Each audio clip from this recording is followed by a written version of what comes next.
everybody, what's up? For today's video, I have something special for you guys. It is my friend and I. We are going to be rereading our old cringy fan fictions from when we first met. So this is like 4 years ago, and it's gonna be super bad. But anyway, I'm gonna be reading one of her old stories, and she's going to be reading one of my old stories. I hope you guys enjoy and don't cringe too much. Okay, so before we even start, I suck with accents. So when I try and do a Cockney accent for a guy, I sound like I'm fucking Australia. Put up with me, please. So this is an Air Gear one that she wrote. It's called Water and Flame by Spittlefire. Anna Catherine Baker is the Water Queen. After accidentally kicking the Flame King with a pebble, things take a turn for the better for the pair. May even get a little steamy once their romance develops. I'm bad at writing summaries. Wind is strong today. I should head home and get my skates. Today would be the perfect day to go fly in the sky, the woman muttered aloud, speaking to no one in particular. But I trashed my skates the last time I went practicing. Shit. She sighed, kicking a nearby pebble so hard it went flying, unbeknownst to her, that she had kicked some poor man in the head. Once realizing that she had ended up kicking someone, she immediately ran over to apologize. Hey, bitch! Someone called out, obviously to her. What? She asked in her Cockney accent before crossing her arms. She was used to be called things like that. Bitch. And stopped caring some time ago. Do you know who you just kicked with that pebble? Do you have any idea? The same person yelled. Well, if it was you, I couldn't care less, he replied coolly with a chuckle. Fucking savage. You gonna go drink the bleach? Yeah. No, the man called out. You hit the Flame King Spitfire. What do you have to say for yourself there, bitch? He yelled once more. He doesn't seem to care, she remarked. But I came here to she started, only to get cut off by the man once more. Don't even start with that. Apologize to the Flame King, he said viciously. She got cut off again. No, I don't want to hear any excuses. Apologize to the Flame King, he exclaimed. Fuck, this is where I sound like an Australian. I believe that's what she's trying to do. So you keep cutting her off. Then turning to the girl. I apologize for his rudeness. He's not the brightest, he remarked, smiling softly. No, it's fine. I'm the one that should be apologizing here. You're not hurt, right? I mean, I did kick that pebble kind of hard. I'm fine, thank you, Spitfire replied, before noticing the girl hadn't been wearing skates. Howard, I've seen you riding before, but you're not wearing your skates on a day like this. How come? If I may be so bold as to ask, Spitfire asked the girl. I've broken my skates while last practicing. I haven't had the money to buy a pair yet, she muttered, her tone saddening a bit. I want to kill myself just for this fucking voice. Oh, how she missed the sky. I can't believe I wrote that. I'm fine, thank you, Spitfire replied, before noticing the girl. That's the case. Perhaps I could buy you a new pair, Spitfire asked, bowing slightly so that he could be at her eye level. I kicked you with a pebble, and you offered to buy me new skates. A short pause. Are you sure I didn't hurt you with that pebble? Most people wouldn't offer such a thing to someone they don't know, she remarked. I assure you, I'm fine, but I've got money to spare. And by the way, I've seen you soar. Well, you belong in the sky, to say the least. I haven't turned into a fucking cowboy. Always that line.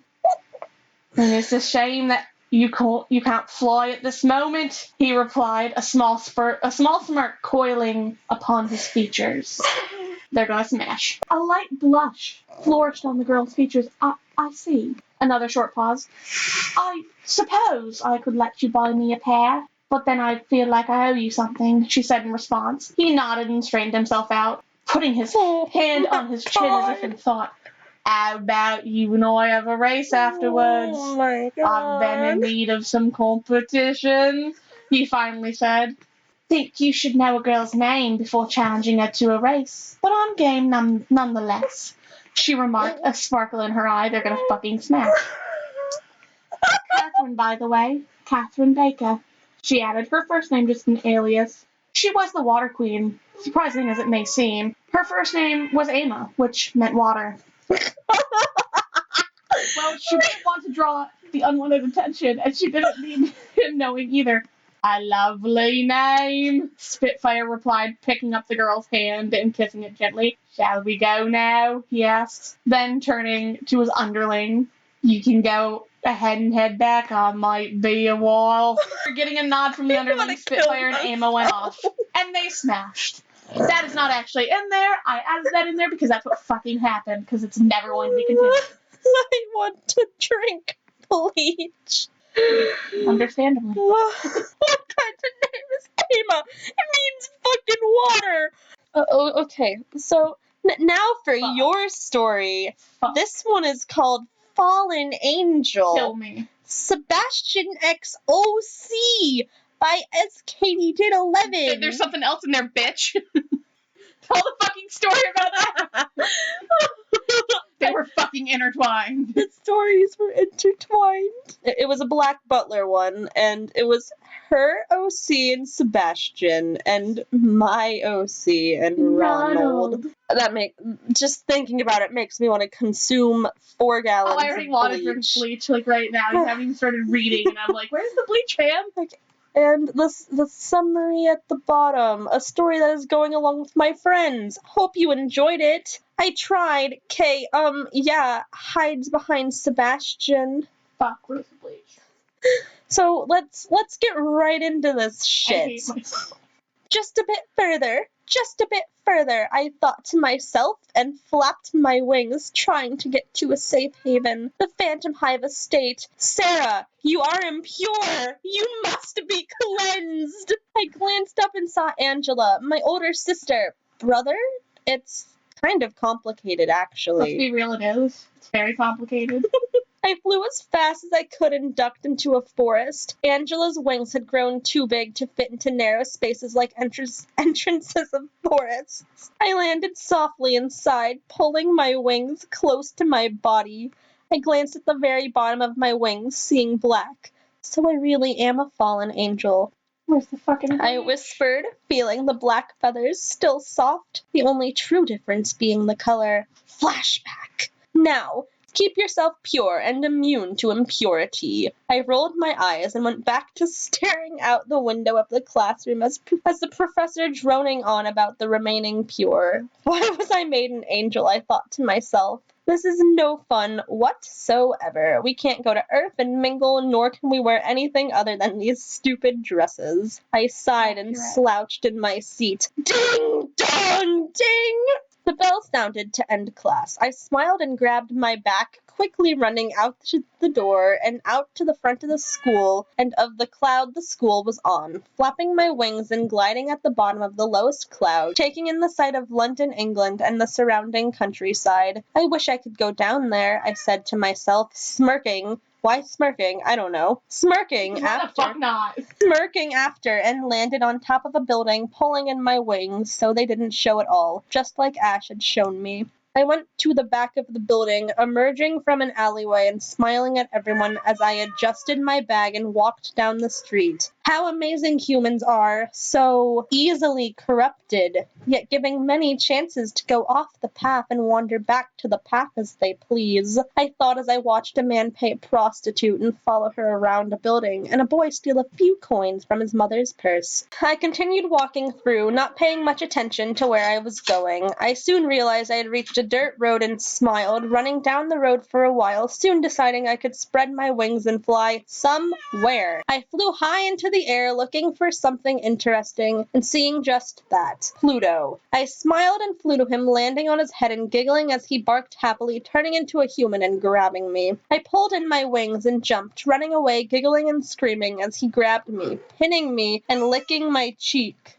Pluto, get off that poor girl. Oh, poor dear she is, I heard a female voice say, getting closer with each word. I'm sorry, miss. Terribly sorry. He has no manners, she said as a man pulled him off me. Oh dear, he's gone and ripped your dress now, has he? The girl said, motioning to my skirt that was now hanging by a thread and stained with dirt. I shrugged. Oh well. I ripped off the bit and stuffed it in my bag. Oh my, the girl exclaimed, holding her nose. We'll get you a new dress from the manor, we will, the girl said, grabbing my hand and pulling me in the direction of a huge mansion. I looked at it in awe as we grew closer. Wow, I breathed. She smiled as she opened the door, suddenly stopping. Sebastian! She exclaimed, and I peeked around her, seeing the most handsome thing alive, a small part of me yelling to get out because he was a demon, and the rest gawking at his black hair and red eyes. Mayrin, may I ask why you are not in the kitchen taking care of the dishes? He asked, ignoring my presence for the time being. She blushed and stumbled on the words. I sighed and smiled, stepping next to her. I'm terribly sorry, sir. It is my fault. I was wandering around, and your friend jumped on and ripped my dress, I said, motioning to my now cut-off dress. I only now realized just how short it was. Just past where my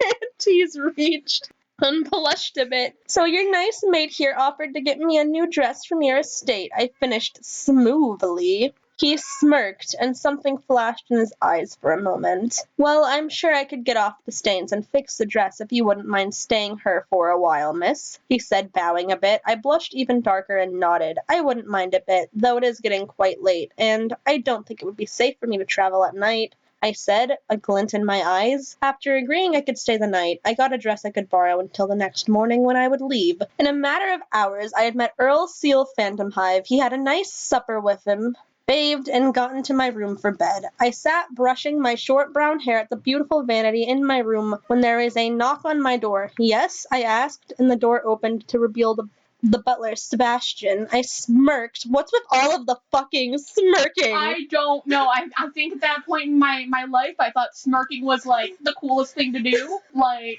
it's like when you're, like, a kid and you're, like, smoking is cool. And then, like, all of a sudden for me, it was just, like, smirking is cool. I smirked and watched him close the door behind him as he entered my room. He began to walk towards me. It seems a bit odd that an angel would become so flirtatious with a demon, unless, of course, that angel wished to. Oh, God. Unless the angel wished to, he bent down close to my ear, his hands caressing me roughly yet gently at the same time. Fucking kill me, he whispered and kissed my neck. A small gasp leaving my lips as he smirked. It would make life more interesting, I said as I leaned into his touch. The next morning I woke up to him, a demon. I smiled and cuddled close to him as he ran fingers through my hair. For an angel, you're quite naughty, he said, chuckling a bit. Fuck is the bleach. And slowly getting up, she blushed and stretched. I better get going before your young master gets bothered by my presence. You just changed. No, I know. Fucking I said me. Getting up and getting dressed. Sarah, I looked at Sebastian as he walked towards me. You can't go back to heaven. They'll smell me on you, and I think this may be an interesting relationship, one I truly care about. Bitch, no! She's gonna sacrifice He me said, later. smirking. Oh, there's the smirk again. As he walked out of the room. He was right. I had nowhere I could go. Either way, I had to go back to at least get some things and come back here. So I left after breakfast and headed to heaven, even though Sebastian clearly said not to, but whatever. Kill yourself. School had started, and so I had to sneak inside and back out. To my surprise, Angela/Ash already knew and was determined to kill me. Presents! I ran to the mansion, wings still visible, now fully black, and knocked on the door. Sebastian let me in, and I felt him brush my hair back. Black suits you better than white, he said and kissed my forehead. A month later, I was walking back to the mansion from watering flowers to help cute little Finian. I just wanted to see what the problem was, other than the fact you're a demon, a female said. You know? Sebastian asked. I headed towards the voices, confused. I can tell. The female paused. Wait, you must be Sebastian, she continued. I sped up a bit worried and... Dot. I don't know why that's there. You know of me? Sebastian asked, just as confused as I was. From Grell, the woman said. I dropped the watering can and ran to where conversation was being held. Grell! That asshole! Where is he? I asked as I got to where they were. He isn't here, the girl said. Oh, good, I said, going over to Sebastian and hugging him. I'm Sarah, by the way, I said, smiling. I'm not Sue, she said, placing her scythe over her shoulder. She then looked at me. Are you a fallen angel? She asked. I looked at her confused, then realizing I'd unintentionally put my wings out, which were now fully black, meaning I was a fallen angel. Yes, I am, I said, smiling. Ah, I see, she said. And that's the end of this, but I want to fucking kill myself. I don't know about, I just want to kill myself after reading all of this. Hope you enjoy all this cringe fest. I will see you in the next video. Bye bye!